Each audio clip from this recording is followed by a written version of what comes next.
নমস্কার বন্ধুরা, সুস্মিতা কিচেনে সবাইকে স্বাগতম। অনেকদিন পর চলে আসলাম একটি নতুন ভিডিও নিয়ে। এই ভিডিওটি অনেক দিন আগেকার, অবশ্য আমি যখন আমার বাবার বাড়িতে বেড়াতে গিয়েছিলাম তখনকার এই ভিডিও।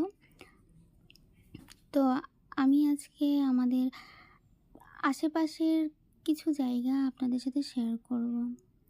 এই তো চারিদিকে পুকুর দেখতে পাচ্ছে না, আর পুকুরের চারিদিক ঘিরে আম বাগান আর কলার গাছ রয়েছে কিছু।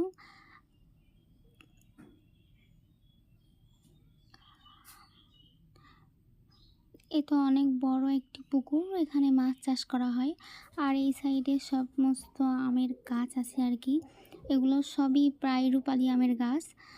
আমরা 4-5 জন মিলে প্রতিদিন বিকালবেলা করে এখানে ঘুরতে যাই, গিয়ে বসে থাকি, গল্প করি, এই আর কি, আড্ডা দিই। তো আমরা গিয়েছিলাম আম মাখানো খেতে আর কি।